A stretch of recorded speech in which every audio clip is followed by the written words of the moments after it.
What's up mga idol? For Japanese models or brand na pwede natin gamitin perfect for long distance or touring. Ngayong July 2026 ay pwede mong mabili mga idol.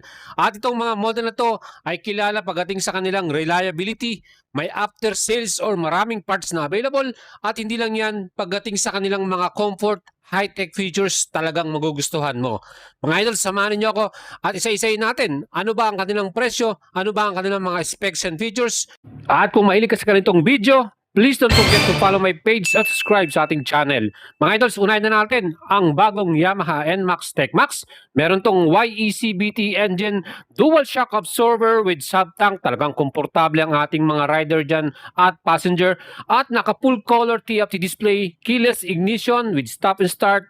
Plus, meron siyang fuel tank na 7.1 liters at 42 km per liter na gas consumption. Mababa lang si type niyan, 770mm, kaya perfect sa ating mga Filipino riders at napaka-komportable pag tayo po ay naglo-long rides. Mga idol, itong ating NMAX ay may dalawang version. Meron tayong NMAX ABS or standard na may presyo 158,400 this month of July at meron din tayong TechMax version na may presyo naman 178,400. Pwede nyo i-apply sa atin yan ng financing. Minimum down payment natin 10%. Kaya mga idol, mag-PM na kayo at mag-message sa ating Facebook page. The best thing sa ating NMAX, equipped to ng dual ABS at traction control.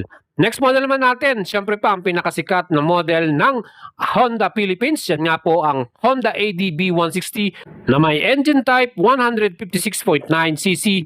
Yan din po ay merong fuel tank na 8.1 liters at fuel consumption 45 km per liter. Maganda yan pang touring.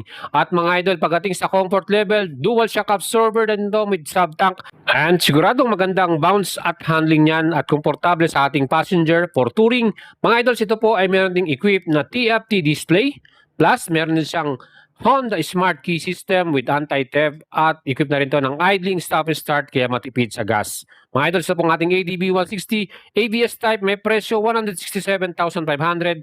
Ang ating namang Roadsync type 175,000 pesos. Perfect yan pang malayuan at pang touring talaga.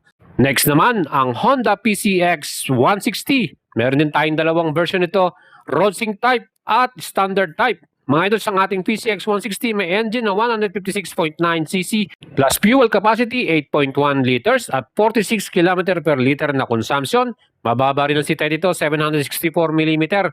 At ang ating pong PCX 160 Roadsync ay merong TFT display para naman sa ating standard digital display ito.